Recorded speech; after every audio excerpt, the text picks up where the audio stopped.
Los documentos que han servido de soporte de datos y conocimientos durante siglos no son eternos. Los archivos encargados de mantener el patrimonio documental y garantizar a la sociedad su uso luchan contra un deterioro que muchas veces no han causado los años. No es el tiempo lo que produce el deterioro, sino el maltrato y el mal uso. Y tenemos ejemplos en el archivo clarísimo. Tenemos documentos del siglo XII en pergamino que estuvieron en buen estado de conservación por circunstancias, no porque hubiera quizá mucha conciencia de conservarlos, pero estuvieron en un buen estado de conservación, en un buen medio, y están perfectos. Y tenemos documentación de juzgados de hace 15 años que están para tirar a la basura. La conservación es, por tanto, una labor fundamental que engloba la preservación o prevención del deterioro y la restauración o reparación de los documentos dañados. Pues lo que nos preocupa es tener unas condiciones medioambientales óptimas en el depósito de documentación donde estamos ahora, de manera que los documentos vivan o estén albergados en un espacio óptimo para ellos. Y después nos preocupa que aquellos documentos que por algún motivo no hayan tenido un buen trato, un buen uso o no hayan estado antes de llegar al archivo en unas condiciones adecuadas de conservación, que aquellos documentos que nos llegan en mal estado, en última instancia, podamos intervenir en ellos, o sea, podamos recuperar la totalidad o la mayor parte de la información que contienen. Muchos son los agentes enemigos de los soportes documentales, algunos de tanta evidencia destructiva como el agua. Estos documentos son documentos relativamente jóvenes que pueden tener 200 años, por lo tanto, tremendamente joven. Y fijaros cómo están, ¿no? O sea, fijaros que cada vez que se mueve una hoja del legajo, pues nos quedamos con un trocito en la mano. ¿Por qué? Pues porque estuvieron en unas condiciones, esto viene de un juzgado del centro de la región, donde los legajos estaban prácticamente flotando en agua. ¿Por qué? Porque cada vez que en el sótano, era un sótano, había una inundación del edificio y las tuberías emanaban agua, pues eran los legajos los que hacían de secante. Igualmente catastróficos son los efectos del fuego. Nosotros cuando nos llega algo así sabemos perfectamente lo que ocurrió, porque lo primero que vemos es el hollín.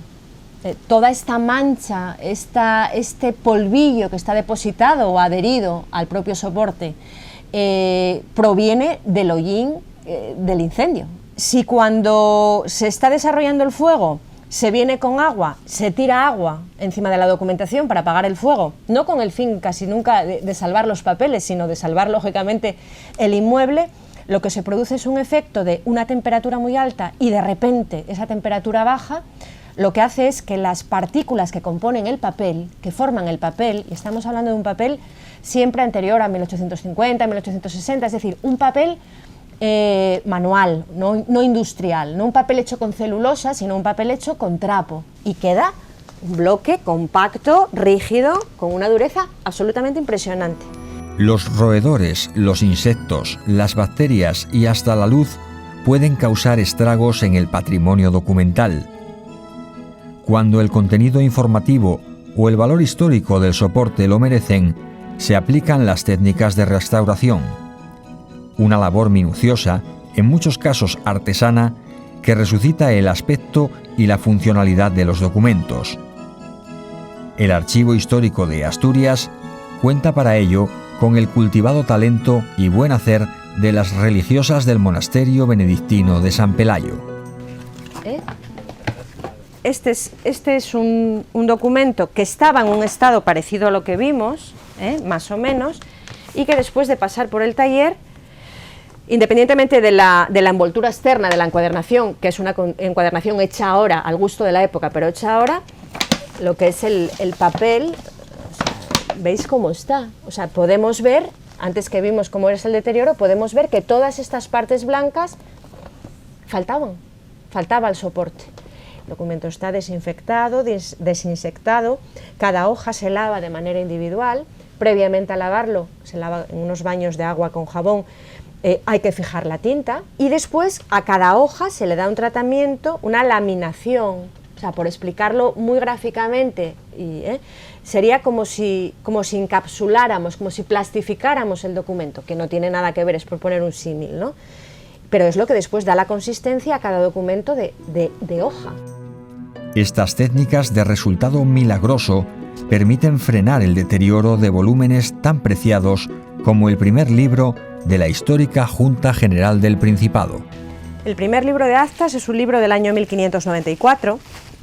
Llegó a nosotros porque nosotros custodiamos el archivo de la histórica Junta y de la Diputación Provincial, que fue su heredera y fue la que conservó el libro. Y efectivamente se hizo la restauración de esta pieza, que fue sufragada íntegramente por la propia Junta General del Principado, por la Junta actual, por el Parlamento Regional. Y tenemos esto, vamos a ver, se mantuvo la encuadernación de la época, totalmente restaurada, solamente tiene de añadido las cintas de badana, que son lo que soporta la encuadernación, y los bodoques, y las tiras para unir al bodoque, o sea, los cierres del libro. Esto es nuevo, pero la encuadernación en pergamino no. Y después lo que se hizo fue una restauración integral. La recuperación de este documento es ejemplar, evidentemente. Estaba muy mal conservado, la encuadernación estaba totalmente deteriorada, los cosidos, lo que forma el lomo, ¿no? Los cosidos estaban rotos, o sea, y cada vez que se abría se rompía más, era espantoso, ¿no? Era absolutamente espantoso y doloroso ver cómo estaba.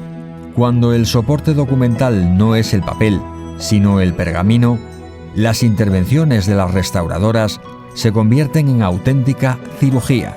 Las técnicas de restauración de papel y pergamino son completamente diferentes. De hecho, hay talleres que se dedican a papel y no se dedican a pergamino, porque quizá la restauración de pergamino requiere aún más pericia que la propia restauración en papel. Fundamentalmente por una cuestión, porque el papel, aunque lleva una parte manual muy sustanciosa, muy importante, la laminación, ¿os acordáis lo que decíamos? La especie de encapsulado, ¿no? De plastificado, lo hace una máquina, claro, con muchísima precisión y con muchísimo control por parte de la restauradora, pero bueno, lo hace una máquina. Sin embargo, el pergamino no. El pergamino es un proceso manual desde el momento en que entra en el taller hasta el momento que sale del taller para el archivo. Cuando un pergamino le faltaba un trozo, tenía desgarros, roturas, ¿no? Lo que se hacía era injertar pergamino nuevo, pergamino de una altísima calidad, un pergamino cuidadísimo, injertarlo en el pergamino antiguo, en el pergamino viejo, mediante una técnica muy laboriosa y muy precisa, que consiste en unir pergamino viejo con pergamino nuevo. Mediante mediante bisturís se va rebajando, se va haciendo un rebaje de la parte nueva, que siempre tiene más fuerza, más cuerpo, a la parte vieja, y mediante espátulas de calor y unos adhesivos se van adhiriendo las dos partes. En la restauración actual de pergamino lo que se hace es someter a todos los procesos, al documento, a todos los procesos a los que antes se sometía, de limpieza, desinfección, desinsectación, consolidación de tintas, regulación de pH, todo exactamente igual, pero cuando falta un trozo, no hay por qué añadirlo, no hay por qué poner soporte nuevo. Mirad, aquí se ve, y aquí en este todavía se ve muchísimo más, porque los desgarros o las roturas son todavía mayores. ¿Os dais cuenta? Lo que falta está clarísimo. Pues aquí ya no se injerta, En los últimos años, el Archivo Histórico de Asturias logró la restauración de más de 150 pergaminos de música antigua que habían sido empleados como material de encuadernación de actas notariales. Actualmente, acometen la recuperación de los expedientes de los procesos de desamortización del siglo XIX, que todavía hoy mantienen validez jurídica para hacer valer ciertos derechos sobre inmuebles.